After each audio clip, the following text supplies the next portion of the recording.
John, let me start with you. I mean, in terms of gaps that need filled, where is the haulage industry at the moment? Are you crying out for drivers to kind of take these lorries across and bring back many of these loads? Yes, indeed. The haulage sector has been in difficulties prior to COVID in relation to the availability of drivers. COVID has, and the cancellation of tests at DVA has, let's say, added to the problem. I was speaking to a member today who has in the region of just over 100 trucks, and currently he has 10 parked up because he can't avail of drivers. That's 10 vehicles at £100,000 per vehicle, so he's £1 million worth of kit that he can't move because he doesn't have the drivers. And the irony is that there are so many of these drivers who want to follow this career, and they're sitting waiting to fill those seats, but they can't because they can't get a test.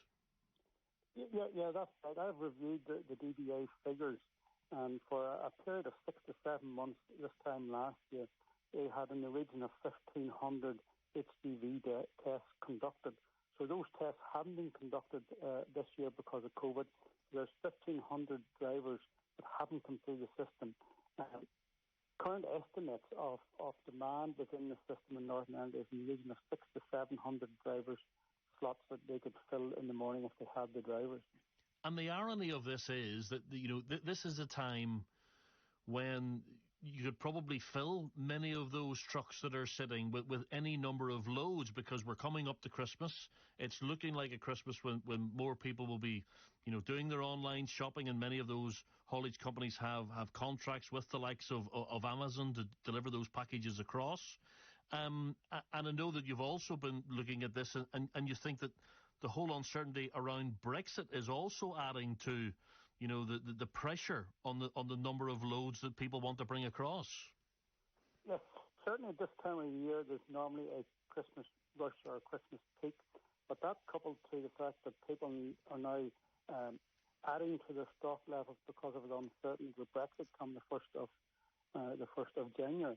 There's a considerable demand on operators to deliver, and because we don't have the drivers to drive the trucks, this is only adding to the problem.